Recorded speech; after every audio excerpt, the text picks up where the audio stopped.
একদিন এই দুনিয়ার সব কিছু শেষ হয়ে যাবে। থাকবে না টাকা পয়সা, থাকবে না ক্ষমতা, থাকবে না কোনো পরিচয়।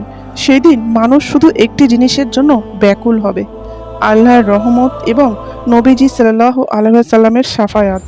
কিন্তু জানেন কি, হাদিসে এমন কিছু আমলের কথা এসেছে যেগুলো বান্দার জন্য নবীজি সাল্লাল্লাহু আলাইহি ওয়াসাল্লামের শাফায়াত পাওয়ার কারণ হতে পারে। আসসালামু আলাইকুম বন্ধুরা, আজকের ভিডিওতে জানাবো এমন 20টি গুরুত্বপূর্ণ আমল। কালিমায়ে তাওহীদের উপর অটল থাকা, অন্তর থেকে লা ইলাহা ইল্লাল্লাহ বিশ্বাস করা এবং শিরিক থেকে বেঁচে থাকা মুমিনের সবচেয়ে বড় সম্পদ। 2. নবীজি সাল্লাল্লাহু আলাইহি ওয়াসাল্লামের প্রতি ঈমান রাখা ও তার অনুসরণ করা। শুধু ভালোবাসার দাবি নয়, তার সুন্নাহকে জীবন অনুসরণ করাই সত্যিকারের ভালোবাসার প্রমাণ। 3. বেশি বেশি দরুদ শরীফ পড়া। নবীজি সাল্লাল্লাহু আলাইহি ওয়াসাল্লামের উপর দরুদ পাঠ করা অত্যন্ত ফজিলাতপূর্ণ আমল। তাই প্রতিদিন নিয়ম করে দরুদ পাঠ পড়ার অভ্যাস করুন। 4. আজানের পর দোয়া করা। আজান শুনে মুয়াজ্জিনের কথাগুলোর জবাব দিন এবং এরপর রাসূলুল্লাহ সাল্লাল্লাহু আলাইহি ওয়াসাল্লামের জন্য আল্লাহর কাছে ওসিলা ও মর্যাদা প্রার্থনা করুন। হাদিসে এসেছে, যে ব্যক্তি এই দোয়াটি করবে তার জন্য নবীজি সাল্লাল্লাহু আলাইহি ওয়াসাল্লামের শাফায়াতের সুসংবাদ রয়েছে। 5. আজানের পর নির্ধারিত দোয়া পড়া। আল্লাহুম্মা রাব্বি হাজিহিদ দাওতিত তাম্মাহা দোয়াটি আজানের পর পড়া একটি বিশেষ আমল। 6. মদিনায় গিয়ে নবীজি সাল্লাল্লাহু আলাইহি ওয়াসাল্লামের রওজা জিয়ারাতের আদব রক্ষা করা। নবীজি সাল্লাল্লাহু আলাইহি ওয়াসাল্লামের প্রতি সালাম ও দরুদ পাঠ করা মুমিনের ভালোবাসার বহিঃপ্রকাশ। তবে ইবাদত ও দোয়া একমাত্র আল্লাহর কাছেই করতে হবে। 7. নামাজের প্রতি যত্নবান হওয়া। নামাজ মুমিনের জীবনের হে সবচেয়ে আল্লাহ, আমি গুরুত্বপূর্ণ ভুল ফরজ করেছি। আমলগুলোর একটি। কিয়ামতের দিনের জন্য নামাজকে অবহেলা করবেন না। 8. ফরজ ইবাদাত ঠিকভাবে পালন করা। শুধু নফল আমলেই নয়, সালাত, রোজা, জাকাত সহ আল্লাহর ফরজ বিধানগুলো যথাযথভাবে পালন করা খুবই জরুরি। 9. গুনাহ থেকে তওবা করা। মানুষ তো ভুল করবেই, কিন্তু উত্তম সেই ব্যক্তি যে ভুলের পর আল্লাহর কাছে ফিরে আসে। আজই আন্তরিক তওবা করুন।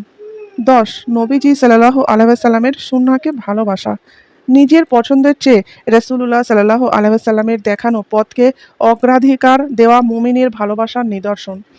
11 নম্বর হলো কোরআন পড়া ও তার উপর আমল করা। কোরআন শুধু তেলাওয়াতের জন্য নয়, জীবন পরিবর্তনের জন্য। কোরআনের নির্দেশে অনুযায়ী জীবন সাজানোর চেষ্টা করুন। 12 আল্লাহর কাছে ক্ষমা চাওয়া। বেশি বেশি ইস্তিগফার করুন।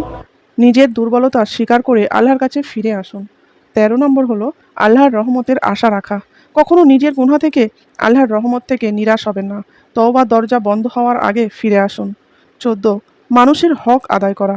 কারোর উপর জুলুম করে, কারোর সম্পদ আত্মসাৎ করে, কারোর অধিকার নষ্ট করে শুধু নফল ইবাদত করলেই হবে না, মানুষের হক ফিরিয়ে দিতে হবে।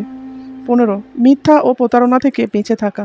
নবীজি সাল্লাল্লাহু আলাইহি ওয়াসাল্লামের উম্মত হিসেবে আমাদের কথা ও কাজে সত্যবাদী হওয়ার চেষ্টা করতে হবে। 16 সুন্নাহ অনুযায়ী জীবন গড়ার চেষ্টা করা।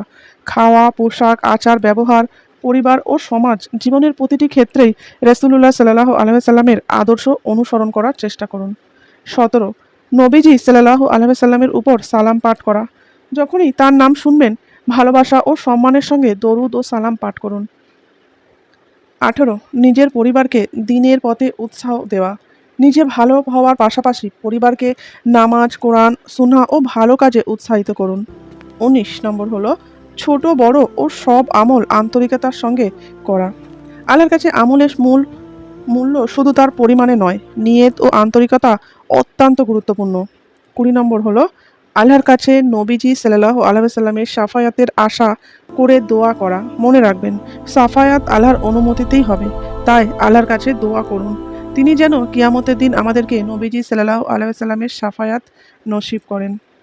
প্রিয় ভাই ও বোনেরা, কিয়ামতের দিন আমরা কেউ নিজের আমলের উপর অহংকার করতে পারবো না। আমাদের প্রয়োজন হবে আল্লাহর রহমত, আর নবীজি সাল্লাল্লাহু আলাইহি ওয়াসাল্লামের সাফায়াতও হবে আল্লাহর অনুমতিতেই। তাই আজ থেকেই 3টি বিষয়কে জীবনের অংশ বানান। নামাজ ঠিক করুন, সুন্নাহকে ভালোবাসুন, বেশি বেশি দরুদ পড়ুন, আর আল্লাহর কাছে কাঁদতে কাঁদতে দোয়া করুন। হে আল্লাহ, কিয়ামতের দিন আমাকে আপনার প্রিয় নবী মুহাম্মদ সাল্লাল্লাহু আলাইহি ওয়াসাল্লামের শাফায়াত নসিব হে করুন। আল্লাহ, আল্লাহ আমাদের সবাইকে আমাদের নবীজি নবীজির সাল্লাল্লাহু আলাইহি শাফায়াত ওয়াসাল্লামের নসিব শাফায়াত করুন। নসিব করুন। আমিন।